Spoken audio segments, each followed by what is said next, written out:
આ છે okay dog, પણ આપણે ડોગ નહીં કહીએ, ડોગેશભાઈ કહીશું. Okay, with respect is a ડોગેશભાઈ નાઉ. આ ડોગેશભાઈ પાસે કાર છે, એ કાર પોઝેસ કરે છે, કાર ઓન કરે છે. ઓકે, એની પાસે છે.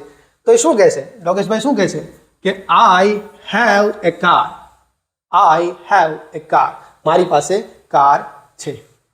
જો ડોગેશભાઈ પાસે કાર ના હોત, ફોર એક્ઝામ્પલ મારી વાત લો, મારી પાસે કાર નથી, ડોગેશભાઈ પાસે છે, તો હું શું લખીશ? I don't have a car. આ બંને કિસ્સામાં have as a main verb છે. ઓકે, અને હેવ નો મતલબ પણ કંઈક અલગ છે. શું? કે પોઝેસ કરવું, ઓન કરવું, માલિકી હોવી, પાસે હોવું. ઓકે, હવે બીજું સેન્ટેન્સ જો. મેં ડોગેશભાઈને પૂછ્યું તમને કાર ચલાવતા આવડે છે?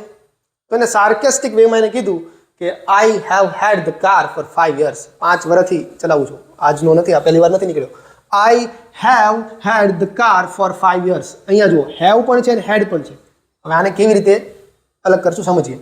આના પહેલા એક અહીંયા ધ્યાન આપો, એક કન્સેપ્ટ શીખવાડું.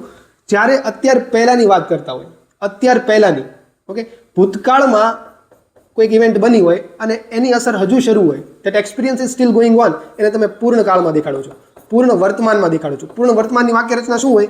હેવ અથવા હેઝ કરતા પ્રમાણે વત્તા ક્રિયાપદનું V3.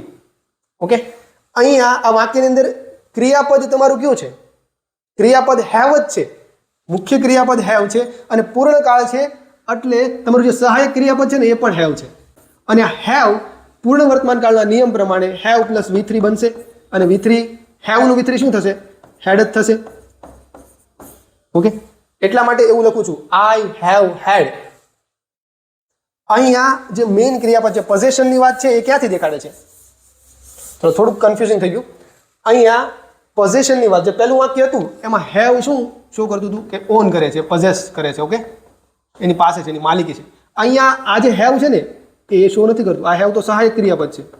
અહીંયા હેડ છે ને એ શો કરે છે કે કાર પોઝેસ કરે છે. અન્ડરસ્ટુડ?